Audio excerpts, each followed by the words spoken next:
బంగాళాఖాతంలో ఏర్పడిన అల్పపీడనం ప్రభావంతో తెలుగు రాష్ట్రాల్లో భారీ వర్షాలు పడుతున్నాయి. కోస్తా, రాయలసీమ, తెలంగాణలో విస్తారంగా వర్షాలు కురుస్తున్నాయి. అనేక చోట్ల తేలికపాటి నుంచి మోస్తారు భారీ వర్షాలు కురుస్తున్నాయి. ఎడతెరిపి లేకుండా వర్షం కురుస్తూనే ఉండడంతో సాధారణ జనజీవనానికి అంతరాయం కలిగింది. లోతట్టు ప్రాంతాల ప్రజలు తీవ్ర ఇబ్బందులు ఎదుర్కొంటున్నారు.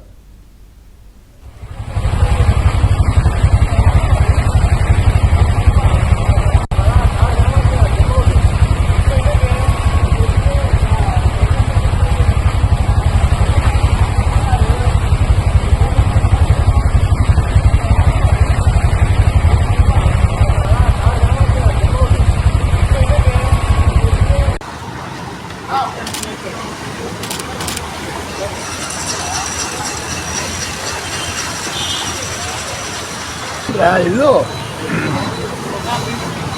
వెళ్ళండిరా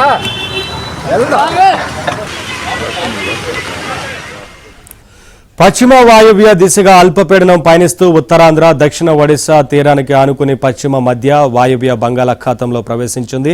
ఇది క్రమంగా బలపడి రానున్న 36 గంటల్లో వాయుగుండంగా మారే అవకాశం ఉందని వాతావరణ శాఖ తెలిపింది. దీని ప్రభావంతో ఇవాళ, రేపు భారీ వర్షాలు కురిసే అవకాశం ఉందని హెచ్చరించింది. మత్స్యకారులు వేటకు వెళ్లకూడదని సూచించింది.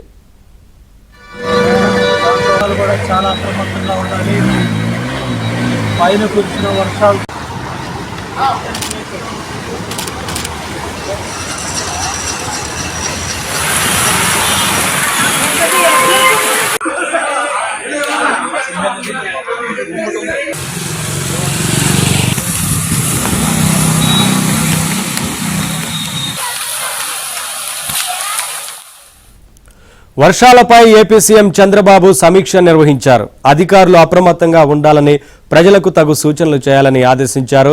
అన్ని శాఖలు అలర్ట్గా ఉండాలన్న సీఎం చంద్రబాబు అవసరమైతే కొన్ని జిల్లాల్లో స్కూళ్లకు సెలవు ప్రకటించాలని ఆదేశించారు.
ఆడికి పోయేది ఏం చేస్తావు? జరిగిపోయా ముందు జరిగిపోతే దాని నుంచి కనపడుతూనే ఉంది, చూడరాదు.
జరిగిపోయా ముందు జరిగిపోతే ఎన్న నుంచి కనపడుతూనే ఉంది చూడరాదు.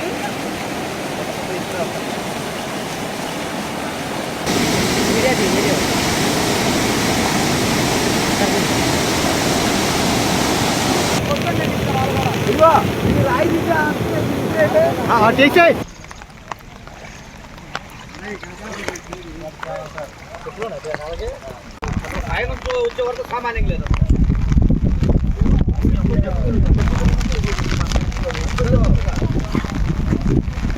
ఆడికి పోయేది ఏం చేస్తావో జరిగిపోయి ఆ మంది ఆ జరిగిపోతే ఎన్న నుంచి కనపడుతూనే ఉంది చూడరాదు.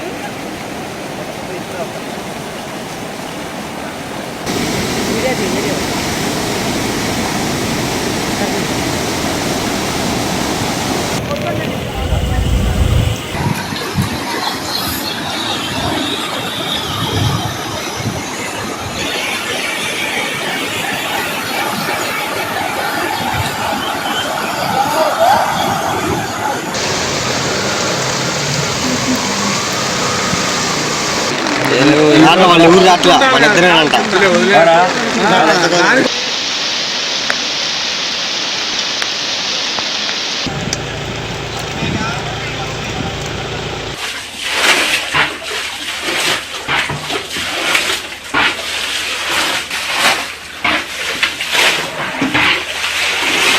వాళ్ళగా బస్సు తాగించాం రెండో బస్సు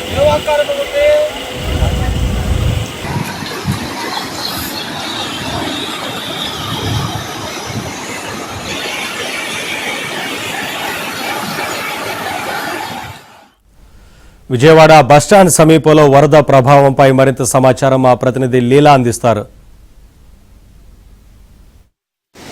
విజయవాడలో గత 2 రోజులుగా కురుస్తున్న భారీ వర్షాల కారణంగా లోతట్టు ప్రాంతాలన్నీ కూడా జలమయమయ్యాయి. అయితే ఇప్పుడు ప్రధానంగా బస్ స్టాండ్ ఏరియాలో మనం ఉన్నాము. బస్ స్టాండ్ పరిసర ప్రాంతాలు ఏ రకంగా మునిగిపోయాయి అనేది మీకు క్లియర్గా చూపిస్తున్నాము. ఒకసారి మీరు చూడొచ్చు, బస్ స్టాండ్ ప్రాంతం అంతా కూడా మొత్తం మునిగిపోయి నాకు మోకాళ్ళ లోతు వరకు అంటే క్లియర్గా నన్ను చూస్తే మీకు అర్థమవుతుంది. మోకాళ్ళ లోతు వరకు కూడా నీళ్లు మొత్తం మునిగిపోయి మోకాళ్ళ లోతు వరకు కూడా నీళ్ళు వచ్చినటువంటి పరిస్థితి. ఇంకా ముందుకు వెళ్తే ఇంకా లోతు ఎక్కువగా ఉన్నటువంటి పరిస్థితి. అయితే ఇక్కడ బస్ స్టాండ్ పరిసర ప్రాంతాలంతా కూడా ఇక్కడ మొత్తం బస్సులు కూడా మొత్తం మునిగిపోయినటువంటి పరిస్థితి నెలకొంది. బస్సులు కూడా కదలకోకుండా ఇంజన్లన్నీ ఆగిపోయి మొత్తం బస్సులన్నీ కూడా మునిగిపోయినటువంటి పరిస్థితి. అండ్ ఆటో చూడొచ్చు మీరు, అంటే మిడిల్లో ఆటోకి సగం ఆటోకి లోపలికి ఇంజన్ లోపలికి వాటర్ వెళ్ళిపోవడం వల్ల ఆటో కూడా పూర్తిగా మునిగిపోయి ఆగిపోయినటువంటి పరిస్థితి కనిపిస్తుంది. ఈ నేపథ్యంలో ఆటో డ్రైవర్స్ ఎవరైతే ఉన్నారో ఆటో తడుపుకుంటూ అక్కడే వర్షంలోనే దాన్ని తోసుకునేటటువంటి ప్రయత్నం చేస్తున్నారు. అయితే కురుస్తున్నటువంటి భారీ వర్షాల కారణంగా కూడా ఆటో ఎటు కదలనటువంటి పరిస్థితి నెలకొంది. అయితే విజయవాడలో గత 2 రోజులుగా కురుస్తున్న భారీ వర్షాల కారణంగా ఎక్కడికక్కడ కూడా జనజీవనం తీవ్రంగా స్తంభించిపోతుంది.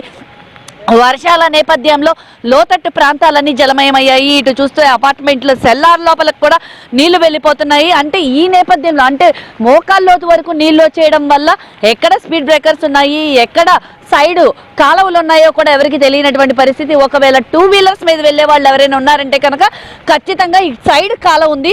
సో ఇక్కడ కాలువ అనేది మనకి తెలియటం లేదు. చూడొచ్చు, ఇక్కడ ఒక సైడ్ కాలువ అనేది ఉంది. ఆ కాలువ ఎంత లోతు అనేది అంటే సుమారుగా 2 మనుషులు ములిగేటటువంటి లోతు ఉన్నటువంటి కాలువ ఈ సైడ్ కాలువ ఉంది. అయితే ఇక్కడ ఒక కాలువ ఉందన్న విషయం కూడా ఎవరికి తెలియదు. ఎందుకంటే రెగ్యులర్ గా తిరిగేటటువంటి స్థానికులకి లోకల్ వాళ్ళకి మాత్రమే తెలుస్తుంది. ఇఫ్ ఇన్ కేస్ తెలియకోకుండా కనుక ఎవరైనా వస్తే అలాంటి కాలువలో పడిపోయేటటువంటి ప్రమాదం కూడా ఉంది. అయితే కురుస్తున్న భారీ వర్షాల కారణంగా అయితే మాత్రం విజయవాడ మొత్తం కూడా ఇబ్బంది పడుతున్నటువంటి పరిస్థితి. ఇటు 1 టౌన్ చూసుకుంటే చిట్టి నగరు, 1 టౌన్ లోపల ఉన్నటువంటి పంజా సెంటర్ ఇవన్నీ కూడా పూర్తిగా మునిగిపోయాయి. అక్కడైతే కార్లు కూడా మునిగిపోయేటటువంటి వాటర్ అయితే మాత్రం ఎల్ల ముందుకే వచ్చి చేరుకుంది. దీంతో ఆ ప్రాంతాలకు వెళ్ళొద్దని కూడా ఇప్పటికే హెచ్చరిక జారీ చేశారు. ఇటు కృష్ణా జిల్లా కలెక్టర్ ఎవరైతే ఉన్నారు, ఎన్టీఆర్ జిల్లా కలెక్టర్ కూడా ఇప్పటికే ఎవరైతే లోతట్టు ప్రాంతాల్లో ఉన్న ప్రజలు కావచ్చు, లేకపోతే కొండ ప్రాంతాల్లో ఉన్న వాళ్ళు కావచ్చు, హిల్ ప్రాంతంలో ఉన్న వాళ్ళు ఎవరైనా సరే, అంటే ఇల్లు కూలేటటువంటి పరిస్థితి ఉన్నా, ఇంటి స్ట్రక్చర్ ఏదైనా బాగోకపోయినా, ఒకవేళ అలాంటి వారందరూ కూడా పునరావాసం పునరావాస కేంద్రాలను ఏర్పాటు చేశారు. దాంట్లోకి ఇమీడియట్ గా మారాలని కూడా సూచించారు. ఇప్పటికే కొన్ని హిల్ ప్రాంతంలో ఉన్నటువంటి ఇల్లులు కూడా కూలిపోయినటువంటి పరిస్థితి. మొగలరాజపురంలో ఉన్నటువంటి ఒక హిల్ ప్రాంతంలో ఉన్నటువంటి ఇల్లు కూడా కూలిపోయినటువంటి పరిస్థితి మనం చూసాము. అలాగే ఎక్కడికక్కడ కూడా ఇల్లులు కూడా కూలిపోతున్నాయి. ఎందుకంటే ఆల్రెడీ అవన్నీ బీట్ ఇచ్చినటువంటి ఇల్లులు ఇప్పుడు కొండ చర్యలు విరిగి పడడంతో ఇల్లులు కూడా పూర్తిగా ధ్వంసం అవుతున్నాయి. దాంతో ఎవరైతే పైకి ఎక్కే వాళ్ళు కిందకి దిగే వాళ్ళకి కూడా తీవ్ర అంతరాయాలు కలుగుతున్నాయి. దీంతో పునరావాస కేంద్రాలను కూడా ఏర్పాటు చేసి ప్రధానంగా ఎవరైతే లోతట్టు ప్రాంతాల్లో ఉన్న వాళ్ళు కావచ్చు, లేకపోతే కొండ ప్రాంతాల్లో ఉన్న ప్రజలను కూడా అప్రమత్తం చేసే విధంగా కూడా కలెక్టర్ యంత్రాంగం కూడా దీని మీద పూర్తిగా అధికారులు కూడా పూర్తిగా ఏర్పాట్లు అయితే చేశారు పునరావాస కేంద్రాలని. అండ్ అలాగే ఇంద్రకీలాద్రి అమ్మవారి ఆలయం ఏదైతే ఉందో ప్రధానంగా ఉన్నటువంటి ఘాట్ రోడ్డు కూడా పూర్తిగా మూసివేసినటువంటి పరిస్థితి. ఎందుకంటే కొండ ప్రాంతం ఏదైతే ఉందో ఆ కొండ చర్యలు విరిగి పడేటటువంటి అవకాశం ఎక్కువ ఉంది. కాబట్టి ఇంద్రకీలాద్రి ఘాట్ రోడ్డును కూడా పూర్తిగా అధికారులు మూసివేసేశారు. ఎక్కడికక్కడ కూడా ప్రజల్ని అప్రమత్తంగా ఉండాలని హెచ్చరిస్తున్నారు. అవసరమైన పరిస్థితుల్లో తప్ప ఎవరిని బయటికి రావద్దని సూచిస్తున్నారు. ఇటు చూసుకుంటే కరకట్ట ప్రాంతాల్లో ఉన్న వాళ్ళందరికీ కూడా నీళ్లు ఎక్కువగా ఇళ్లలోకి చేరేటటువంటి అవకాశం ఉంది. వారిని కూడా అప్రమత్తంగా ఉండాలని అధికారులు సూచించారు. ఏదైతే ఉన్నాయో మనకి లంక గ్రామాలు అంటే కృష్ణకి మధ్యలో ఉన్నటువంటి కొన్ని లంక గ్రామాలు ఉన్నాయి. ఆ లంక గ్రామ వాసులందరినీ కూడా ఇప్పటికే పునరావాస కేంద్రాలకి తరలించారు. వాళ్ళని కూడా రాకపోకలు అన్ని కూడా పూర్తిగా నిలుపుదల చేశారు. ఎక్కడ వారు అక్కడే ఉండిపోవాలని చెప్తున్నారు. ఎందుకంటే వాగులు వంకలు పొంగి ఎక్కడికైతే బుడమేర్లు కట్టలు ఏవైతే ఉన్నాయో అవన్నీ తెగిపోయి జనజీవనం తీవ్రంగా ఇబ్బందులు గురవుతున్నారు. వాహనదారులు తీవ్ర ఇబ్బందులు గురవుతున్నారు. సో ఈ నేపథ్యంలో ఎక్కడ వారు అక్కడే కూడా ఉండిపోవాలని అయితే మాత్రం ఇటు అధికార యంత్రాంగం అయితే సూచిస్తుంది. కెమెరా పర్సన్ సాయితో లీలా, ఏబిఎన్ ఆంధ్రజ్యోతి, విజయవాడ పండిట్ నెహ్రూ బస్